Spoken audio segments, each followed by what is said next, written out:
Hey, salut à tous les gars, c'est Rain, j'espère que vous allez bien, moi ça va nickel. On se retrouve aujourd'hui pour un nouveau film très particulier, un film d'horreur disponible sur Shadows, la fameuse plateforme de streaming, comme on l'appelle.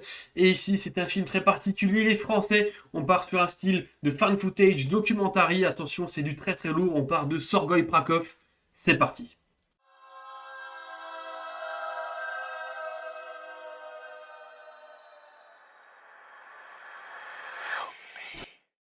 Alors, Sorgoy Prokov, de son titre complet, Sorgoy Prokov, My European Dream, est un film très particulier. Pourquoi? Il est réalisé en 2013 et a été interdit de YouTube directement, parce que c'est un film qui est sorti sur YouTube au départ. Interdit directement, hein, c'est quelque chose qui est déjà très intéressant à savoir. Il a été diffusé que dans certains festivals pendant la dernière décennie et il a commencé à avoir un petit succès grâce au bouche à oreille et grâce à une petite société de distribution qui a décidé d'en faire un format Blu-ray que en 2019. Donc finalement, c'est un film qui est passé sous les radars et qui en plus est très particulier, qui mérite d'être vu. Attention, c'est quand même pour un public assez averti, bien que on ne voit pas non plus grand chose de violent. Je vais développer ça plus tard. Sorgoy Prakov est réalisé par qui? Et ben c'est réalisé par l'acteur principal. En fait, il n'y a qu'un seul personnage dans le film. Et ce gars-là, c'est Raphaël Cherkassky. C'est un jeune réalisateur à la sortie du film, hein. Il est sorti de l'école, il a décidé de se lancer dans ce film avec l'aide de quelques gars, quelques amis. Ils se sont mis sur le projet, ça a duré en tout 4 ans, hein, d'après une interview qu'il a pu donner. 4 ans pour l'idée, pour la mise en scène, pour la réalisation. Et ben, un petit bémol, il avait oublié de penser à la distribution. Et oui, c'est quand même dommage. Et finalement, bah, c'est pour ça qu'il était au départ sorti sur YouTube, totalement libre de droit, hein. Et en fait, au bout de 2-3 mois, il a été totalement interdit sans aucune raison valable. Je pense qu'une partie est due pour son côté violent, sans être non plus très graphique, mais c'est déjà quelque chose de très intéressant. Les autres gens qui sont un peu présents dans le film, on ne sait pas si ce sont des acteurs, on ne sait pas si ce sont des gens qu'il a croisés dans la rue, puisqu'il part un peu sur le principe de j'irai dormir chez vous. C'est-à-dire qu'il se balade dans la rue avec des caméras, il tombe sur des gens, il leur parle, il rentre en communication avec eux. C'est assez particulier, c'est vrai que la plupart, on ne sait pas si c'est réellement des acteurs ou pas, et dans diverses interviews dans lesquelles on a pu lui poser la question, il n'a jamais réellement répondu. Donc c'est déjà très particulier. Et ça, moi, c'est déjà un point qui me fait plaisir. Donc c'est vrai que finalement, en termes de casting, c'est le seul personnage notable qu'on peut vraiment citer.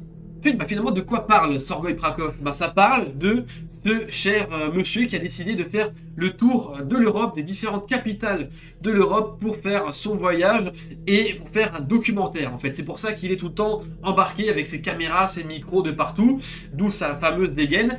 Et il va décider de commencer par Paris, la fameuse ville lumière, pour son road trip. C'est quelque chose d'assez particulier parce que c'est vrai qu'au départ, il part, on sait qu'il veut faire un documentaire, mais on ne sait pas trop pourquoi. Le seul but pour lui, c'est de trouver le rêve européen comme on aurait pu penser trouver un rêve américain.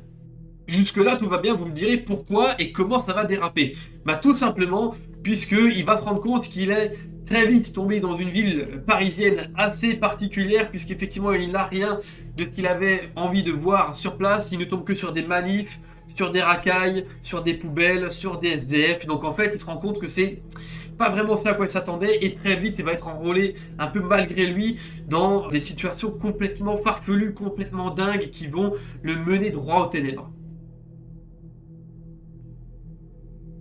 Donc maintenant, je vais vous donner mon avis sur ce film. C'est vrai que là, au niveau du synopsis, ça peut être très intéressant. Moi déjà, ça m'a plu. Et c'est vrai qu'on part sur quelque chose qui est très basé sur le faux documentaire, sur le fan footage, puisque l'intégralité du film est filmée directement avec une caméscope à l'épaule.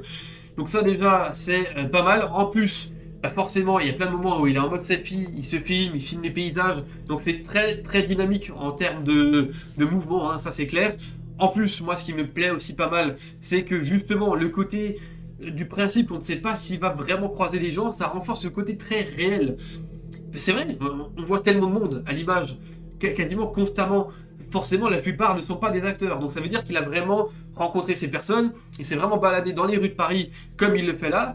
Et bah pour le coup, moi, ça renforce ce côté très véridique, très réel de ce qu'on voit, et c'est pour ça qu'il est assez particulier et assez dur à regarder jusqu'au bout, parce que il vit une descente aux enfers, ce personnage, comme je n'ai rarement vu dans un film. C'est incroyable. On aura de tout dans ce film, on aura de l'humour. Alors attention, en plus, ce qui est assez marrant, c'est que le personnage ne parle pas du tout français. Donc c'est un film français, mais le personnage va parler dans une langue des pays de l'Est, un pays totalement inventé, hein, mais il va parler, on comprend bien clairement, une langue des pays de l'Est. Donc c'est vrai qu'au départ, on va avoir quelques situations assez marrantes, il comprend pas ce qu'on lui dit, les gens ne comprennent pas ce qu'il raconte non plus. Bon, il y a un style une petite comédie qui s'installe au départ, rien de bien méchant, et puis très vite, on va se rendre compte que le personnage aura des ennuis, et il va vivre des choses très bizarres et qui vont complètement le changer à une vitesse fulgurante, parce que si je me trompe pas, hein, pour la durée du film, ça dure au départ jusqu'à l'arrivée de sa descente aux enfers. On va dire qu'il y a une semaine qui s'écoule et puis après c'est catastrophe, hein. C'est l'enfer. Et donc c'est vrai que au départ, petite comédie, on se marre plutôt bien, allez c'est pas mal, quelques situations assez marrantes. Puis il va subir une première agression, puis il va se faire voler ses papiers, puis ça dégénère. Ça dégénère, ça va être... Et c'est ça, j'adore. Ça, j'adore, c'est chaque situation. Et au départ, il essaie de rester très professionnel, vu qu'il veut absolument faire son documentaire. Il a une société de production derrière, de ce que l'on comprend. Donc tout ça, au départ, c'est pas mal. Et puis, à un moment, il abandonne tout espoir. Il a un coup de fil très particulier de sa mère au milieu du film, qui lui dit qu'en fait, s'il retourne au pays, il sera cherché par la police. On ne sait pas pourquoi. C'est très très flou, mais... Donc, du coup, on se questionne un petit peu sur le personnage. Est-ce qu'en fait c'est un fou? Est-ce qu'il a eu des soucis? En fait, est-ce qu'il est là et c'est pas vraiment un documentaire qu'il veut faire, mais il est en fuite? On se sait pas trop, on se pose plein de questions, ça c'est bien intéressant. Et à partir de là, les amis, c'est une ambiance glaciale. C'est horrible. Alors, on va pas voir d'ultra gore, on va pas voir de gore en fait quasiment du film. Il y aura quelques meurtres. Ça, voilà. Il y a aussi des situations, elles font peur parce qu'elles semblent très réelles. C'est ça qui est horrible. Il y a des décors d'un coup, on se rend compte au départ il est dans Paris, c'est très sympa, puis après il se retrouve sous un pont, il se retrouve dans des bâtiments abandonnés avec des aiguilles qui traînent par terre, c'est l'enfer. Et en fait je trouve que c'est ce choc-là visuel qui rend le film très violent. C'est que tout, jusqu'au décor, nous montre qu'il est en train de descendre aux enfers, et ça va être inévitable, et on va pas pouvoir revenir en arrière, ça se voit. Puis il se retrouve à vivre dans les bois, il va faire des trucs, il se comporte comme un animal, c'est assez particulier. Il va avoir quelques petites scènes vraiment dérangeantes. Elles font pas peur, elles sont pas gore, elles sont pas dégoûtantes, mais c'est dérangeant. On se rend compte que ce qu'on regarde, c'est pas normal, et il l'interprète ultra bien. Il est très naturel dans ce qu'il fait, donc c'est vrai que pour le coup, Cherkassky ici, il est à fond.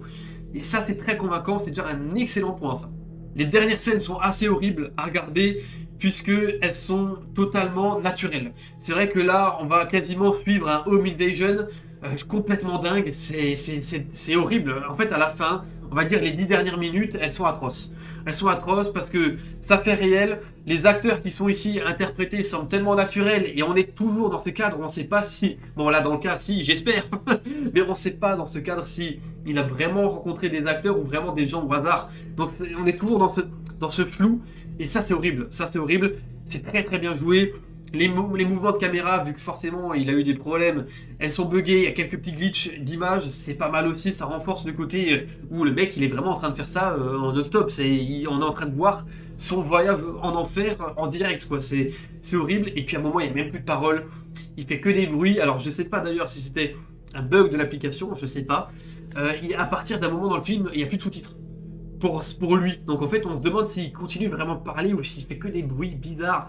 On ne sait pas, puisqu'on ne comprend pas cette langue imaginaire. Donc déjà, c'est un peu louche. Et tout ça, ça marche super bien. Ça reste une petite claque. Alors c'est un film inclassable, hein. C'est un fan footage horrifique, mais en même temps, on voit pas vraiment d'image horrible. C'est ça que je veux dire. On voit pas vraiment d'image où tu dis « Ah, c'est dégueulasse », en mode c'est gore. Ou on voit pas d'image de fantôme ou de quoi que ce soit. C'est vraiment psychologique, c'est dans sa tête, c'est que ça tourne pas rond, et tout ça c'est ultra bien retranscrit à l'image, ça marche du tonnerre, et je dois être honnête, ça m'a glacé un petit peu le sang. À la fin, je me suis dit, mais putain, il y a des mecs comme ça, c'est sûr. Et on peut du coup se poser la question, est-ce qu'il y a un rêve européen, est-ce qu'il y a vraiment quelque chose comme ça? Moi j'ai du mal à y croire quand je vois finalement tous ces gens, et ces gens-là, il pourrait y en avoir plein en fait. Des gens qui se baladent comme ça, qui décident d'un coup, parce qu'ils ont des problèmes, qu'ils n'arrivent pas à s'en sortir, à tuer des gens, à maltraiter des animaux, à vivre comme des animaux. C'est horrible, et franchement, le réalisateur et acteur du coup a très bien compris ce système-là, ça a très bien marché. la symbiose du coup de cette ambiance froide qui a été créée au fur et à mesure que le film avance, c'est très bien vu. En plus, c'est un film qui a zéro budget, et puis bah, encore une fois, ça se voit, hein, parce que les décors sont tous naturels, ça se voit qu'ils ont tous été tournés dehors. Donc ça, c'est encore une fois un très bon point. Et puis les mouvements de caméra, ça rajoute un dynamisme de fou. Le moment où il se fait casser la gueule, c'est horrible parce que on le voit pas se faire frapper, mais on entend ses cris dans le micro qui sature. Il y a vraiment quelque chose de très réaliste dans ce film qui marche super bien et qui le rend très très très particulier, inclassable.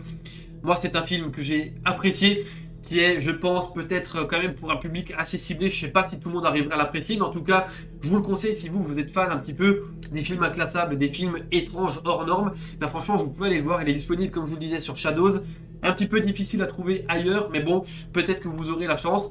Mais en tout cas, moi je vais vous laisser là. J'espère que cette petite vidéo vous a plu. Si c'est le cas, n'hésitez pas à le faire savoir et puis on se retrouvera très très vite. Moi je vous laisse là, c'était Ryan, portez-vous bien. Ciao ciao.